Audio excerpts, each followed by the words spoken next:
Primera de Samuel, capítulo 30, Dios da victoria y restauración. La historia de cómo David, confiando en Dios, recuperó todo lo perdido y libertó a su pueblo. Eso es lo que vamos a estar viendo, mis hermanos, esta noche en este capítulo 30. Cómo es que Dios es el que pelea nuestras batallas, Él es el que nos restaura, Él es el que nos provee, Él es el que nos libra, ¿no? De alguna manera, para poder entender este capítulo, es bueno siempre brevemente recordar qué es lo que vimos el capítulo anterior. Capítulo anterior, si no me equivoco, habíamos llamado de que Dios, a pesar de nuestros errores, saca adelante sus planes. En su misericordia, Dios vemos cómo es que David había tomado una mala decisión en su corazón cuando estaba desolado, en irse y hacer alianza con los, nada menos que con los filisteos. Y estuvo buen tiempo, dice, con los filisteos, sirviendo al rey Aquis, un rey filisteo. E incluso él y sus 600 hombres ahora pasaron a ser parte del ejército del rey de Aquis. Pero en medio de todo eso que ya iban a ir a la batalla con el pueblo de Israel, es decir, David peleando en contra del pueblo de Israel como parte del pueblo filisteo, entre los mismos soldados filisteos o jefes, príncipes filisteos, como que encuentran un celo, una desconfianza hacia David y le reclaman al rey Aquis, ¿no? Le dicen que no estaban dispuestos a llevar a David, ¿no? Ellos se niegan, que David no debería de ir, porque tienen ese temor de que los vaya a traicionar. Pero vemos que Dios en su soberanía es lo que está haciendo es todo esto, ¿no? Para que David no sea partícipe de esa batalla contra su propio pueblo y va a sacar a David, aunque David al principio no lo entiende, porque todo esto está siendo consecuencia de la desobediencia que él tuvo de no haber confiado en Dios. Dios en su soberanía y en su misericordia lo saca de esa situación y lo devuelve a donde él estaba, ¿no? Y esa segunda parte es la que vamos a ver hoy, ¿no? Cómo es que Dios, después del error que cometió David, ahora Dios le va a dar victoria, restauración. Pero previo a esto vamos a ver cómo es que David nuevamente confía en Dios, nuevamente consulta a Dios y cómo es que cuando tú consultas tus decisiones a Dios y no lo tomas en tu propia prudencia, viene entonces también la victoria, la bendición, la restauración de parte de Dios. Y eso se asemeja mucho a nuestras vidas, ¿no? Cuando a veces decidimos nada más sin tener en cuenta a Dios, nos vemos metidos en situaciones quizás más complicadas, pero ahí está la misericordia de Dios que siempre nuevamente nos da una nueva oportunidad, valga la redundancia, y cuando ahora decidimos confiar en Dios, Él nos abre puertas. Se asemeja mucho a la vida de cada uno de nosotros, mis hermanos. Entonces, vayamos con el verso a verso. Son 31 versículos, por lo tanto vamos a ir rápido, pero explicándose cada cierta porción, ¿no? Dice así, ¿me sigue? Verso uno dice, cuando David y sus hombres vinieron a Siglag el tercer día, después de que han sido rechazados por los filisteos, entonces ellos vuelven a Siglag. ¿Y qué era Siglag? Siglag era un espacio, una ciudad que el rey Aquis le había dado a David para que more en ese lugar, ¿no?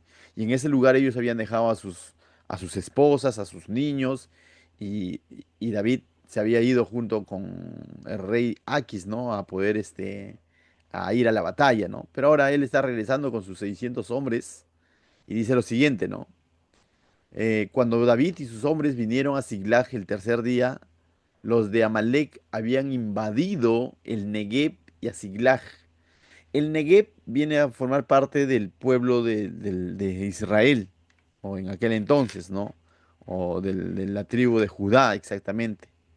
Y Siglag venía a formar parte de los filisteos. Ambos lugares, este hombre Amalek había invadido, ¿no? Y habían asolado a Siglag, es decir, donde estaban la esposa, los hijos de David y sus hombres, ¿no? Y le habían prendido fuego, dice. Se destrozaron la ciudad, saquearon la ciudad. Verso 2. Y se habían llevado cautivas a las mujeres y a todos los que estaban allí, desde el menor hasta el mayor, pero a nadie habían dado muerte, sino se los habían llevado al seguir su camino, es decir, solamente los tomaron como rehenes o simplemente se los estaban ya como botín de guerra, ¿no? Entonces no dieron muerte a nadie, dice, ¿no?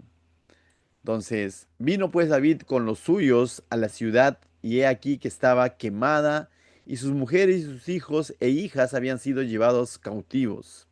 Entonces David y la gente que con él estaba alzaron su voz y lloraron hasta que les faltaron las fuerzas para llorar. Ya te imaginas, ¿no? Este cuadro, esta situación donde David regresa con sus 600 hombres y todas estas 600 familias, vamos a decirlo así, ya no estaban y la ciudad estaba hecho un desastre, ¿no? Asolado la ciudad. Entonces David y sus hombres lloran, dice, ¿no? Hasta que ya no tenían fuerzas como llorar.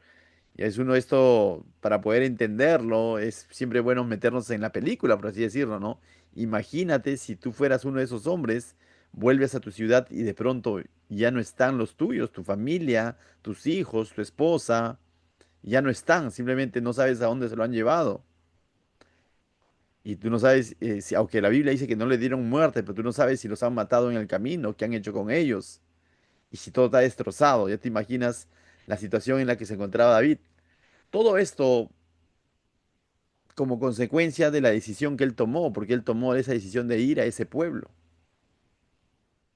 y de en ese pueblo formar su refugio, por así decirlo, cuando antes su refugio, aunque él estaba en el desierto o en una cueva, su refugio final era Dios, pero él había confiado a su familia y había dejado en ese pueblo y se había enlistado en el ejército de Aquis, rey filisteo, ¿no? Entonces ahora él regresa y se encuentra con todo esto. Entonces está viendo las consecuencias también de alguna manera de la decisión que él en algún momento tomó. No podemos culpar a Dios de esta situación. No es que Dios lo haya desamparado, no, es que David ha tomado su propia decisión. Pero bueno, mis hermanos, la historia no acaba ahí. Verso 5. Las dos mujeres de David, Ahinoam, Jerselita y Abigail, la que fue mujer de Nabal, ¿se acuerdan, no? De Nabal, el hombre necio, ¿no? Es quien murió. La que fue mujer de Nabal, el de Carmel, también eran cautivas. Recordamos también, ¿no? Esa historia donde David se hizo de dos esposas, ¿no? De Ahinoam, Jerselita, una esclava, y Abigail, ¿no? La mujer o la viuda de Nabal, ¿no? Entonces, David ve que sus esposas también no están, ¿no? Y David se angustió mucho porque el pueblo hablaba de apedrearlo, es decir, el pueblo, y de pronto sus 600 hombres que él tenía, ahora lo quieren apedrear porque estos 600 hombres también han perdido a sus familias, ¿no? Y David se ve en esa situación ahora, ya ni siquiera tenía hombres y como ejército, sino su propio ejército lo quería apedrear, ¿no? Estaban en amargura, dice, pues todo el pueblo estaba en amargura de alma, cada uno por sus hijos, por sus hijas, más David. Ahí viene el cambio, ¿no? Ahí viene la bisagra. Más, a veces dice pero ahora en esta ocasión es más David se fortaleció en Jehová, su Dios.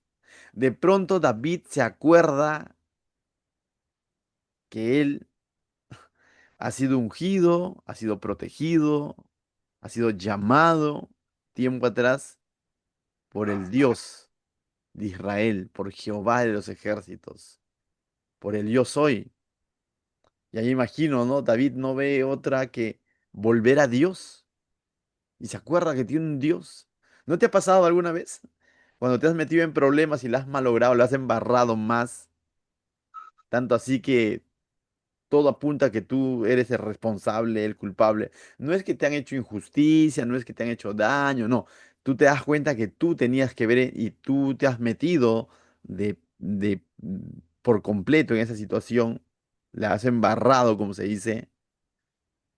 Lo mejor que podemos hacer en ese medio de esa situación, mis hermanos, es fortalecernos en el Señor, volver a Dios, volver a los brazos de nuestro Padre. Es lo mejor que podemos hacer. Porque si nos seguimos alejando, nos vamos a hundir más. Vamos a empeorar el problema. Entonces, ahora sí, mis hermanos, vamos a la segunda parte, dice. Y dijo David al sacerdote Abiatar. Parece que Abiatar estaba entre ellos. Recordemos quién era Abiatar. Era uno de los que sobrevivió a la matanza que hizo Saúl. Saúl descendió a un lugar donde de pronto habían dado cierto refugio a David y sus hombres cuando todavía no eran muchos. Y dentro de ellos había un sacerdote llamado Ahimelech, ¿no? Y de pronto Saúl los termina matando a Ahimelech y a todos los de a todos los de ese lugar. Y Abiatar huye, ¿no? Y avisa a David lo que había pasado, ¿no? Bueno, historia pasada. Entonces dice David, consulta a Abiatar. Abiatar era el descendiente del sacerdocio, ¿no?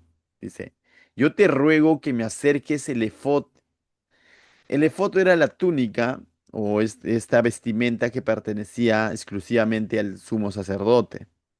Lógicamente, aquí Abiatar está fungiendo de alguna manera como descendiente directo de Ahimelech. Y pareciera que cuando tú estudias el libro de Éxodo, Levítico, te das cuenta, ¿no? De que dentro de este efod, como ustedes pueden ver en imagen incluso, tenía ciertas piedrecillas de ciertos colores que representaban a las 12 tribus, pero también el sacerdote tenía un accesorio que no nos describe la Biblia exactamente qué es, pero era el famoso Urim Tumim, que servía para consultar a Dios, ¿no? Algunos se han atrevido a decir que era una piedrecita blanca, una piedrecita negra y que sorteaban, si salía negra era desfavorable, si salía blanca era favorable, pero que tú tenías que hacer una pregunta cerrada a Dios, ¿no? De, por ejemplo, decirle, imaginemos, ¿no? Una pregunta cerrada, ¿voy a la batalla o no voy a la batalla? Entonces, si salía negro, no ibas a la batalla, y si salía blanco, sí ibas a la batalla. Entonces, algunos suelen decir que de esa manera más o menos funcionaba este Urim Tumim, ¿no? No es que te daba una respuesta explícita, sino que tú tenías que hacer una pregunta cerrada, ¿no? El que sí o no, voy o no voy, cosas así, ¿no? Entonces, algo así va a suceder ahora cuando David va a consultar, ¿no? A través del efod. Verso 8 dice, y David consultó a Jehová diciendo, ¿perseguiré a estos merodeadores? ¿Los podré alcanzar? Entonces David, te das cuenta que ya no está actuando en su emoción, porque en su emoción hubiera perseguido nada más. Recordemos de que ha perdido a su familia, y en su emoción él hubiera perseguido nada más detrás de ellos para matarlos y todo lo más, y hubiera cobrado venganza en sus fuerzas, pero hubiera seguido desobediente a Dios. Y es más, no sabemos si hubiese ganado o no hubiese ganado la batalla frente a esos merodeadores que han saqueado la ciudad o su ciudad de Siglag, ¿no? En esta ocasión vemos a un David consultando a Jehová y le está diciendo, ¿perseguiré a estos merodeadores? Pregunta cerrada, ¿no? ¿Los podré alcanzar? Pregunta cerrada. ¿Sí o no? Y él, haciendo referencia a Jehová, a Dios, y él le dijo, síguelos, porque ciertamente los alcanzarás, y de cierto liberarás a los cautivos. Entonces recibe un visto bueno de parte de Dios, luz verde para que él pueda ir detrás de estos merodeadores, detrás de Amalek, ¿no? Habíamos visto. Bien, entonces David dice, partió pues David, verso 9, él y los 600 hombres que con él estaban y llegaron hasta el torrente de Besor, donde se quedaron algunos. Torrente Besor era como un riachuelo, ¿no? Entonces llegan hasta este riachuelo y descansan. Y David siguió adelante con 400. Hay 200 que ya no pueden caminar más, están cansados y se quedan en este torrente, en este riachuelo, ¿no? Y David siguió adelante con 400 hombres, porque se quedaron atrás 200 que cansados no pudieron pasar el torrente de Besor, ¿no? Verso 11. Y hallaron en el campo a un hombre egipcio, el cual trajeron a David y le dijeron, y le dieron pan, y comió, y le dieron agua, y le dieron de beber agua. Y le dieron también un pedazo de masa de higos secos y 2 racimos de pasas. Entonces como que dan de comer a este hombre que estaba ahí moribundo, ¿no? Un hombre que estaba ahí abandonado. Dice que era egipcio por sus características, ¿no? Entonces lo habían encontrado en medio del camino, ¿no?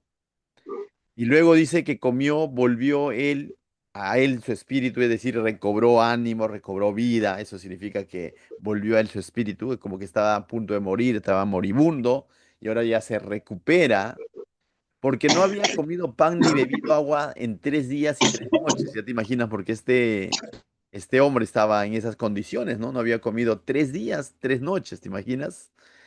Para que no te imagines, a la prueba. No, esa es broma. Continuamos. Verso 13. Y le dijo David, ¿no? ¿De quién eres tú? ¿Y de dónde eres? Le hace una pregunta a David a este hombre, ¿no? Y él respondió, el joven egipcio, dice, yo soy siervo de un amalecita, y me dejó mi amo hoy hace 3 días porque estaba yo enfermo. Entonces estos amalecitas que habían saqueado la ciudad de David Entonces, en su huida, de pronto este hombre estaba enfermo, era esclavo de ellos, entonces lo dejaron, ¿no? En ese lugar. Y es por eso que David lo ha encontrado moribundo, pero él ya recobró vida, ¿no? Verso 14. Ese dato es importante, mis hermanos. Vemos a un David totalmente diferente, que en medio de su dolor, en medio de su angustia, en medio de su sed de venganza, vamos a decirlo así, él está asistiendo al necesitado. Entonces, él está asistiendo al necesitado. Y eso, Dios va a usar ese mismo acto, Dios va a usar para poder guiar a David ahora hacia su objetivo. Mis hermanos, cuando ayudamos en la vida, a veces pensamos que estamos ayudando y es cierto, pero cuando tú lo estás haciendo de corazón, no sabes que en medio de esa ayuda, el que en última instancia es Dios te está ayudando a ti, porque está cumpliendo un propósito. A veces nos concentramos tanto en nuestras propias metas, en nuestras propias angustias o problemas, que olvidamos que en nuestro caminar diario hay personas que necesitan de nuestra ayuda. Pero como estamos tan enfocados en lo nuestro, pasamos de frente, pensando que nuestro problema es mayor. Y cierto, David está dolido, se han llevado a su mujer, a la familia, sus propios hombres lo han querido linchar. Pero ¿cómo es que David se da tiempo para atender a este hombre menesteroso? Y esa misma acción ahora Dios va a usar para bendecirlo a él, para guiarlo a él. Muchos de ustedes conocen que yo trabajo un poco en el rubro de los lentes, ¿no? Algo corto, un pequeño testimonio, ¿no? Ustedes saben que trabajo en ese rubro de los lentes ya hace 8 años, 10 años quizás. Y Dios me bendice a través de ese trabajo, de alguna manera, cuando de pronto los cálculos no llegan a fin de mes, ¿no? Porque todos de alguna manera laboramos y calculas, ¿no? Gastos, pagos por acá, pagos por allá. O se presentan a veces ciertos gastos que no estaban programados, ¿no?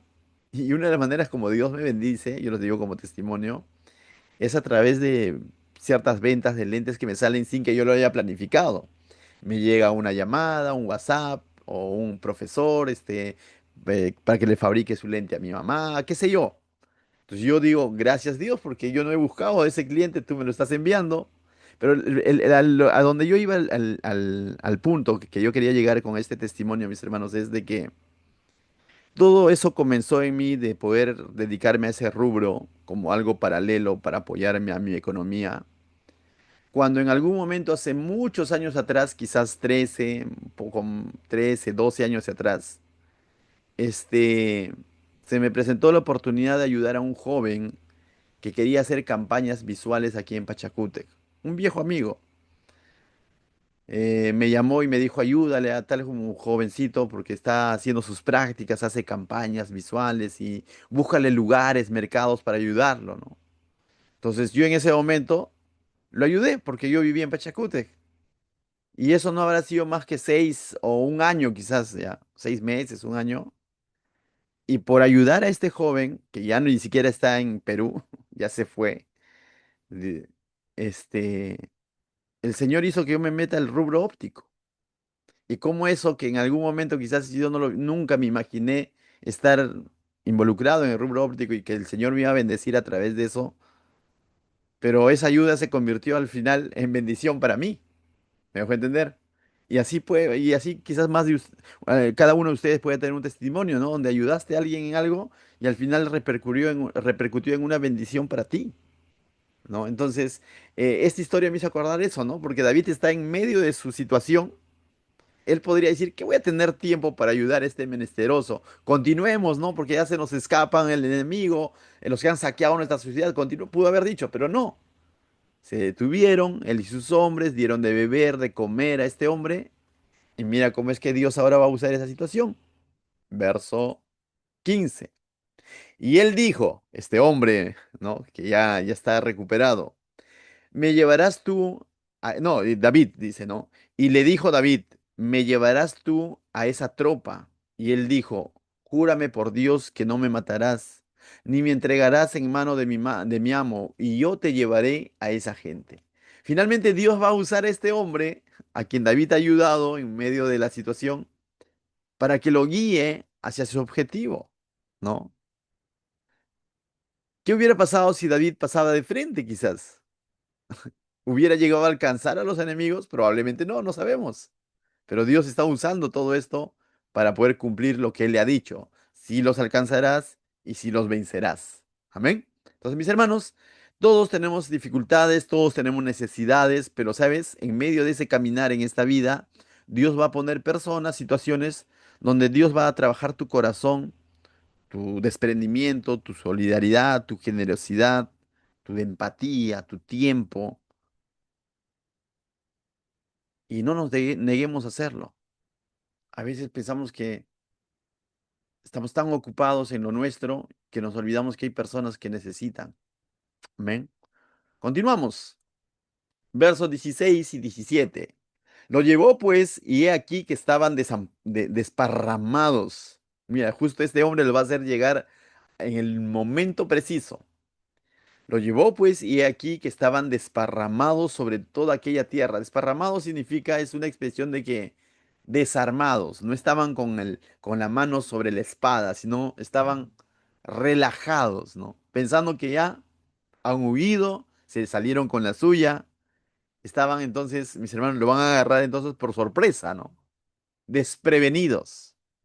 Lo llevó pues y he aquí que estaban desparramados sobre toda aquella tierra, comiendo y bebiendo y haciendo fiesta por todo aquel gran botín que habían tomado de la tierra de los filisteos, Siglag, donde vivía David, y de la tierra de Judá, que era el Negev, ¿no? De esos dos lugares habían saqueado. Y los hirió David desde aquella mañana hasta la tarde del día siguiente. Esto duró día y medio, mis hermanos. Dice que los hirió significa que entró en batalla. Y esto no fue en 2 horas, sino desde aquella mañana, todo ese día, hasta la tarde del día siguiente. Y no escapó de ellos ninguno, sino, dice, 400 jóvenes que montaban sobre los camellos y huyeron. Sí huyeron 400 jóvenes, pero todos los demás quedaron ahí en ese campamento. Y libró David todo lo que los amalecitas habían tomado, y asimismo libertó David a sus 2 mujeres. Vuelvo a repetir, esta es una historia real que el Señor ha permitido que esté ahí. Eso no significa que el Señor valide la poligamia. Eso ya lo hemos explicado en su momento. Sabemos que en esta situación David en este aspecto está haciendo mal, y que la historia de 2 Samuel nos va a contar que justamente como familia le va a ir mal a David, pero como rey es otra cosa, ¿no?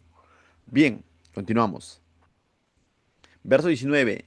Y no les faltó cosa alguna, chica ni grande, así que de hijos como de hijas, del robo y de todas las cosas que les habían tomado, todo lo recuperó David. Eso se llama restauración, mis hermanos. Finalmente Dios restauró lo que David había perdido. Mis hermanos, cuando confiamos en el Señor, cuando nos volvemos a Dios, cuando volvemos a confiar en Él, a pesar de que lo hemos fallado, pero ahora de corazón le consultamos, le pedimos su dirección, y en medio del camino no solamente nos concentramos en lo nuestro, sino somos atentos y somos sensibles con la necesidad del prójimo. Mis hermanos, finalmente Dios restaura todo aquello que podemos haber perdido. Dios restaura hoy en día de manera espiritual nuestra vida, si es que volvemos a Él.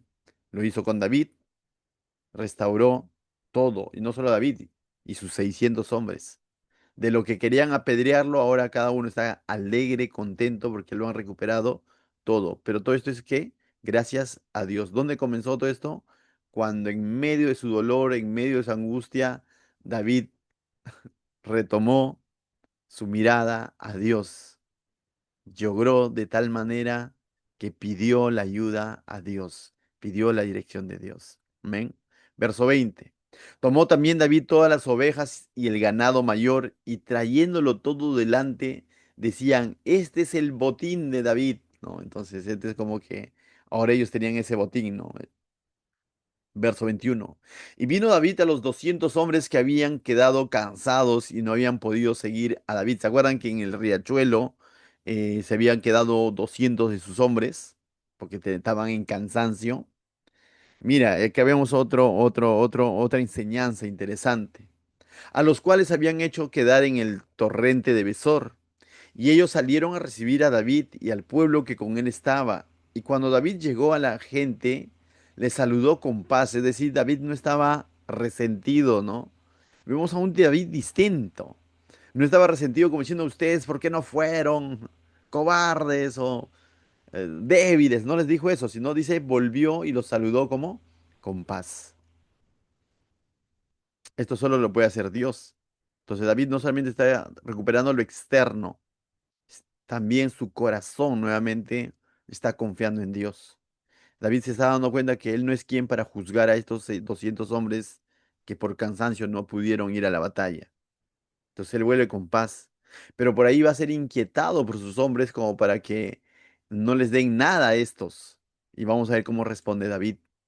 Entonces todos los malos y perversos de entre los que habían ido con David, mira, respondieron y dijeron, ¿por qué no fueron con nosotros? No les daremos del botín que hemos quitado, sino a cada uno su mujer y sus hijos, que los tomen y se vayan. Como diciendo, hemos recuperado a sus mujeres, a sus hijos, y que bueno, eso no se lo vamos a quitar, eso que cojan a sus mujeres y sus hijos, pero del botín no le vamos a dar nada, dijeron. Estos de unos cuantos de estos hombres, ¿no? Y vamos a ver qué dice David. Y David dijo, no hagáis eso, hermanos míos, de los que nos ha dado Jehová. David lo tiene ahora bien claro. David sabe que esa victoria no es porque 400 pelearon y 200 no. David sabe que no es por el número de personas.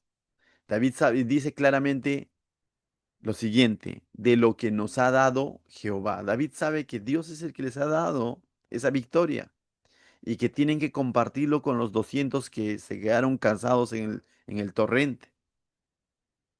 David, así como ha recibido de gracia, y ahora de gracia quiere compartir con esos 200 hombres. Entonces aquí vemos a un David diferente. Entonces, mis hermanos, es algo que también debemos nosotros aprender e imitar, ¿no? Nuestro Dios es un Dios de recompensas, pero también es un Dios de gracia. Muchas veces va a restaurar nuestra vida, nuestra economía, nuestra salud, nuestra familia. Y jamás tengamos ese ánimo vengativo, ¿no? Sino al contrario. El que ha percibido la gracia del Señor va a actuar también en gracia para con los demás. Y eso es lo que está haciendo David.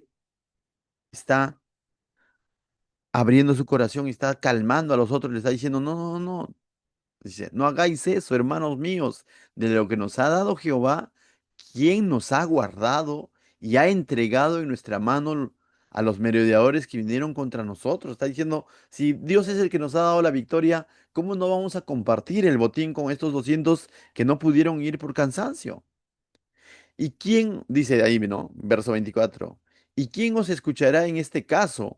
Porque conforme a la parte del que desciende a la batalla, así ha de ser la parte del que queda con el bagaje. Les tocará parte igual. Entonces le está diciendo que les van a dar por igual. Así no hayan ido a la batalla, ya que fue por cansancio, ¿no? No pudieron continuar.